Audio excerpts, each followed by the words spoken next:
On this episode of Golf Treasures, we're heading down to Atlanta, Georgia. We're meeting with Dustin Raymond, whose Masters collection is unsurpassed. 97 Ryder Cup poster. 1993 PGA souvenir flag. We're hoping to walk out with a Masters item that could be the centerpiece of our next auction. Then we're paying a visit to Wayne Aaron, whose collection is world famous. But he's got a reputation of not letting things go easily. If you want to think about that, so be it. So he's going to be a tough nut to crack. Golf is one of the world's oldest games.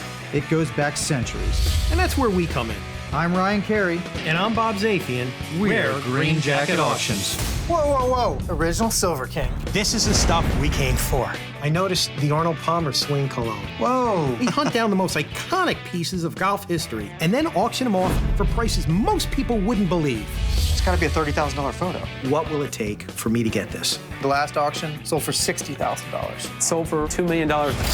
Holy smoke. From 18th century golf balls to clubs used by Bobby Jones. Whoa, this is what I'm talking about. And even one of the most sought-after collectibles in the game. Kind of sends chills up your spine. We have some of the most demanding clients in the world. And we're constantly under the gun because there's always another auction right around the corner. I'd really like to walk out with those. I think we can make a ton of money. We're unraveling history and trying to make a few bucks as well. That's a good deal. I've never seen anything like it. This is Golf Treasures.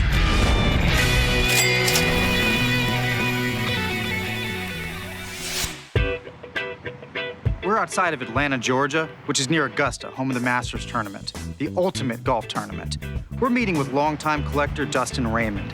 He's been a client of ours for a while. We're hoping to get anything we can for our upcoming auction, especially if it's a Masters item. Masters means big money. There might be some Masters stuff that he might not realize the significance of because he sees this stuff all the time around here. Dustin buys from us a lot. He's never really sold anything. He's definitely a sentimentalist. A sentimentalist is a collector that we don't really like that much. That means they hang on to things and they keep it for a long time. I'm gonna guilt them or shame them into giving us something. Nice house, huh? You know what they say about big houses? Big collections.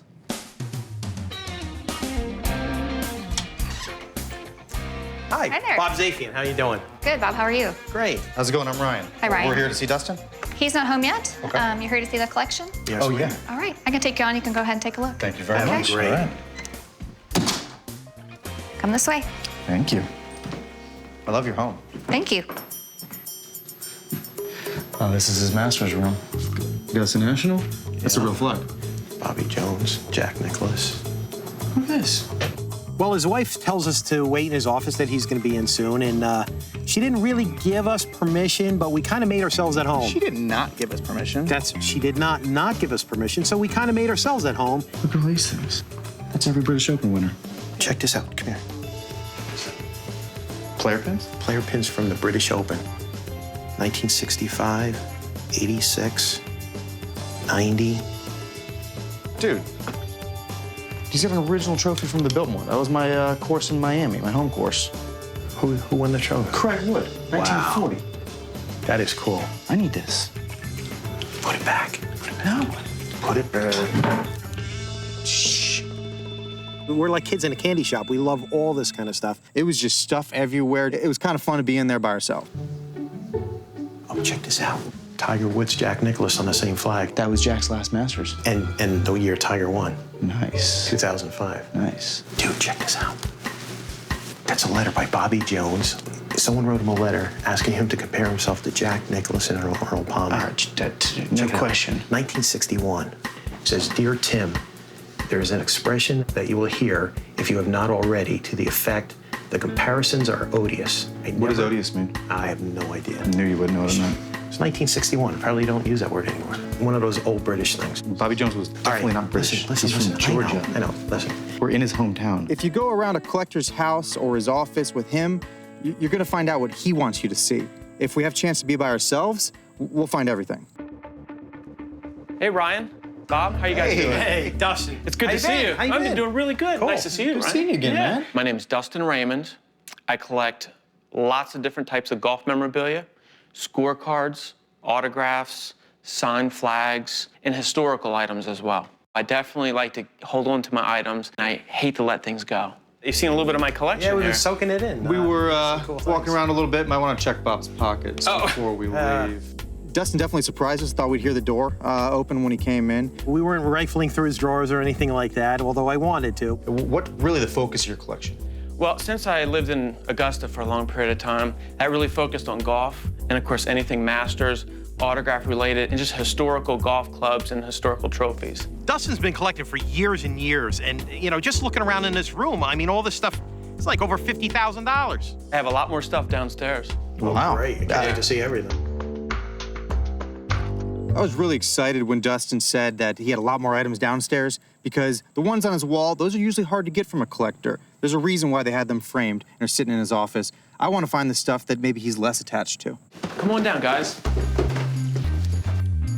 This is my basement. Obviously, you can tell it's a mess. You got stuff everywhere. And this is a lot of my golf collectibles are right down here. And eventually, I'm going to turn this into my golf room. Wow. This is gonna be like a man cave down here?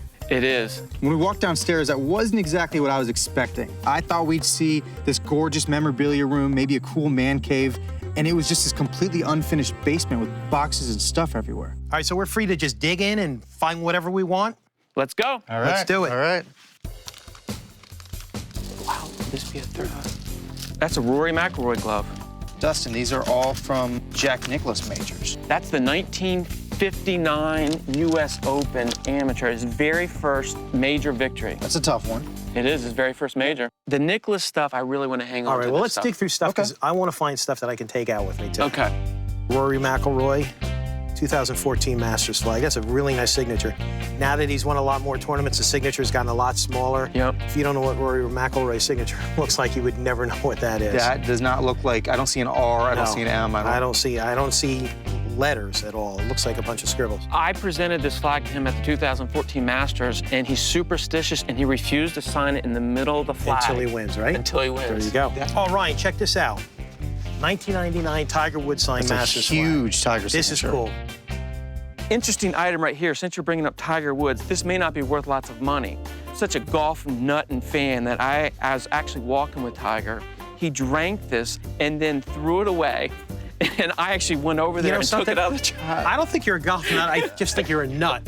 When he told us that he went dumpster diving for one of Tiger's used cups, it was a little weird. So you're basically picking up garbage on the golf course and saving it. This not garbage to me. I bet you it's garbage to your wife. How about an early Tiger signature? 97 Ryder Cup poster. Ryan, 1993 PGA souvenir flag. These are very, very Look at rare. the Norman signature. This is signed by, it looks about 25 different participants in there. shark. Some great signatures. But that one I don't want to sell. Whoa, whoa, whoa. This is a game changer. I'm saying it's worth $15,000. I can't pay you $15,000 because we have to make money on it. I don't know if I'm ever going to be able to replace it. 10 minutes ago, you didn't even know that thing existed.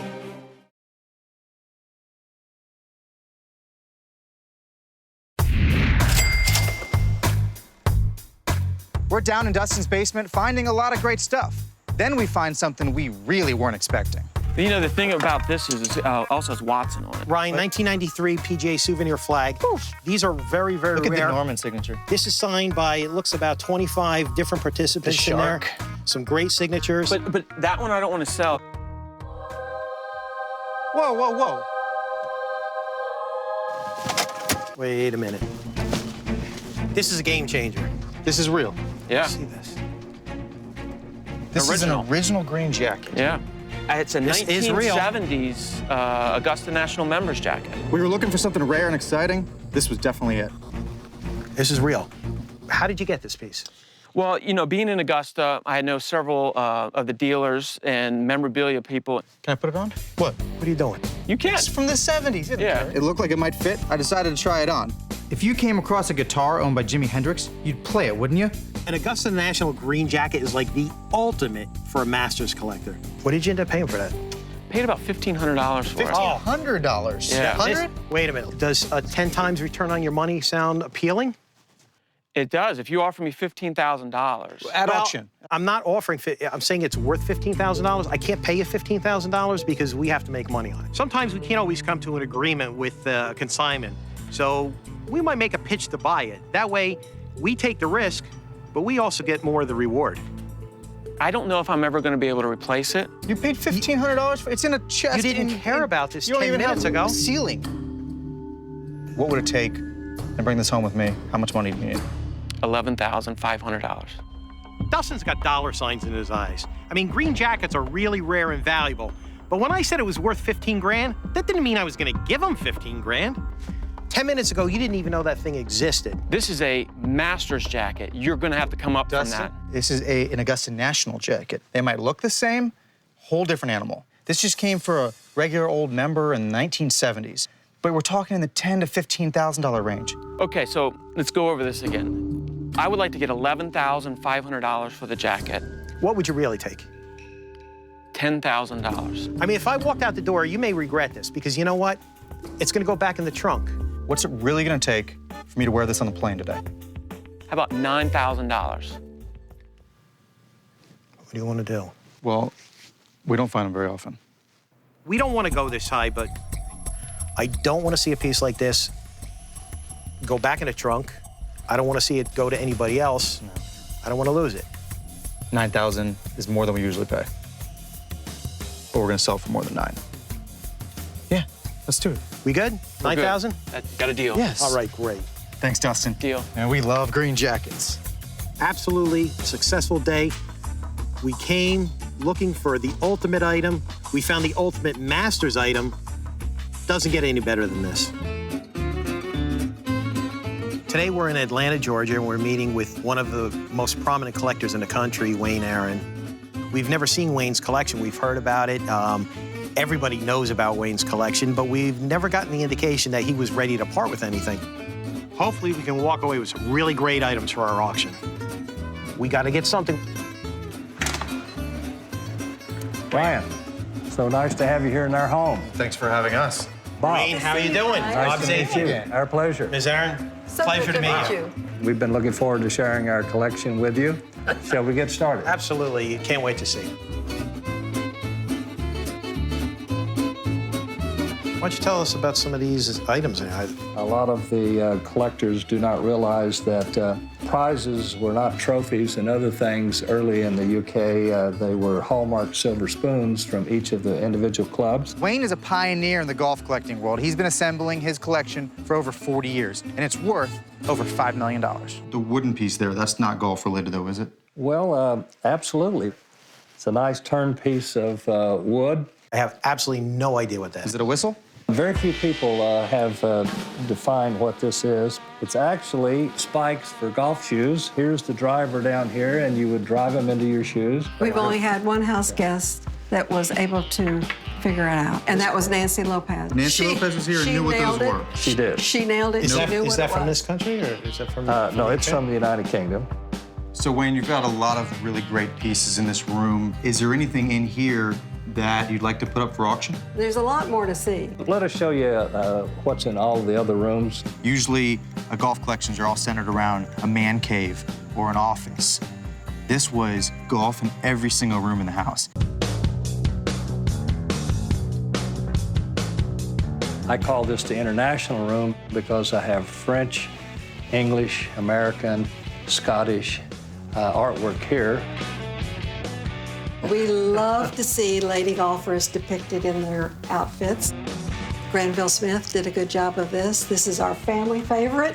What period is that painting from? This piece would date about 1898. I don't know about you, but I love the fact that it's the women playing and the guys are caddying for them. I love everything about your collection. Maybe we could sit down and talk some business. The golf collection is actually upstairs. There's more than this?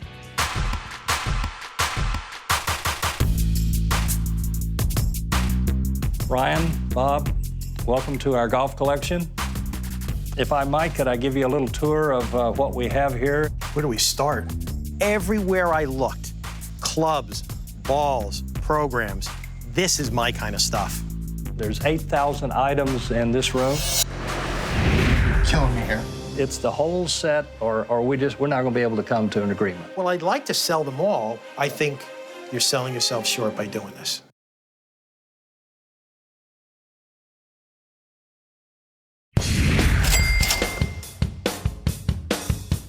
At this point, we've seen thousands of items in Wayne's collection. But this is a tease. Are we gonna get any of them?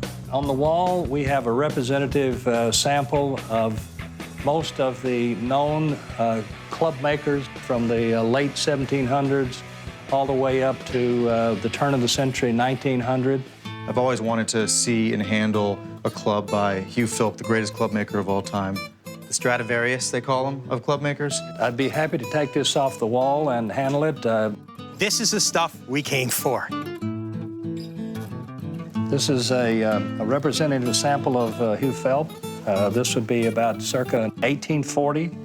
It's a thorn head, original shaft. We got to hold one of the greatest golf clubs in history. Only 200 examples are known to exist, and it's the first time you and I have ever really got to hold it. It has been re-gripped, but period, probably around 1860, 1865. This is one of the only ones I've ever seen. Only made, what, 200 clubs that we are still in existence? And this is surely one of the finest as well. Thank you very much.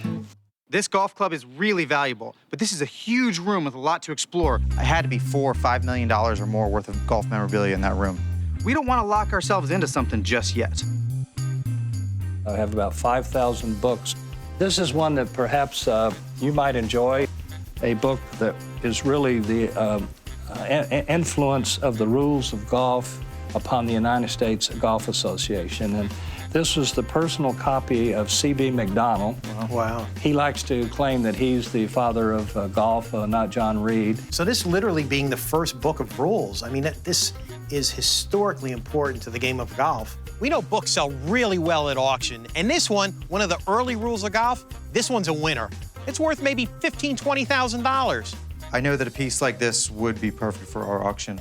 I really think we could hit a home run with it. Candidly, I'm not really ready yet to put this up to auction. We're seeing some amazing items, but we don't seem to be able to get our hands on them. It's pretty frustrating because we're walking around the house a lot. We're doing a lot of listening. We're not doing any getting. We're not any closer to getting anything. There are items that I do have that I very definitely would like to bring to your attention. I can go to a museum anytime. I'm here to get something. Wayne, we've seen a lot of your collection. I don't mean to be, rude at all, but you're killing me here. We've got to talk business at some point. Well, we can do that for sure. We've looked at a lot of things in our collection. I do have some autographed golf balls of Masters winners that we could talk about. You see the presentation here. Autographed Masters balls? Now we're talking big money. You've got a Horton Smith, a Craig Wood, and a Claude Harmon. Really, really tough balls. I've had customers for years asking me for these. I think in order to maximize this, we sell these 3 balls, and we're gonna get a ton of money for those.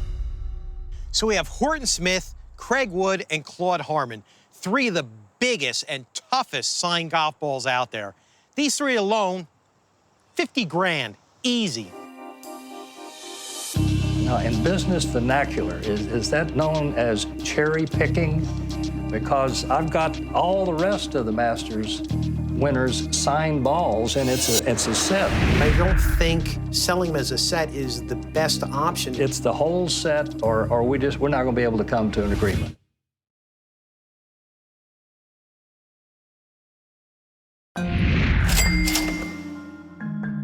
Wayne wants to sell these balls as a complete set, but we want to sell them individually to maximize our profits. This could get interesting. I would like to sell the whole collection of all of the Master winners' autographed balls.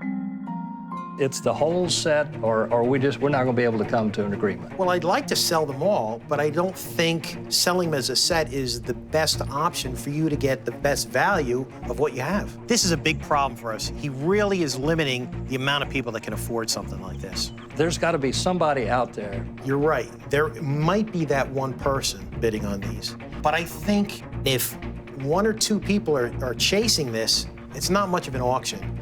I want 10 people chasing Craig Wood.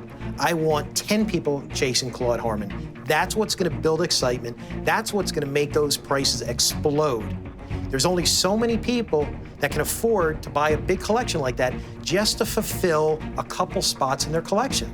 Wayne, what we're worried about is the person who buys it, they're going to take out the Craig Wood ball, take out the Horton Smith ball, and put it in our next auction. So you've done all the hard work, you did all the collecting. but you didn't get the bang for your buck. We want you to make the most amount of money. They may pay for their 2 balls by selling the rest of them. We see this all the time. Collectors get attached and want to keep their items as a set. We want to split it up and make more money. I'd really like to walk out with those. I think we can make you a tremendous amount of money with these.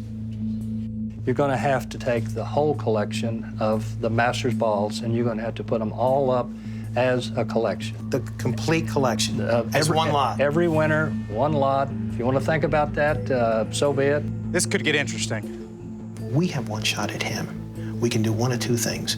We can blow it right now by insisting that we do it our way, or we can agree with him and we can build the relationship from here. We're in a tough spot. This is not the type of deal we like to do, but we want to work with Wayne in the future. Okay, Wayne, Bob and I talked about it. We really love to work with you. This isn't something we can do. It's not the way we run an auction. I'm sure we can work together in the future. We really love to work with you. This isn't something we can do. I think you're selling yourself short by doing this. I respect your opinion, but I want to sell this as a collection. Absolutely honored that you invited us into your home to see this wonderful collection, and we'll be back. We had to stick to our guns. This wasn't something that was right for our auction. Even though we didn't get the autographed golf balls from Wayne, we did score a green jacket from Dustin. That'll bring a lot of money at our next auction. And in my book, that's a really great week.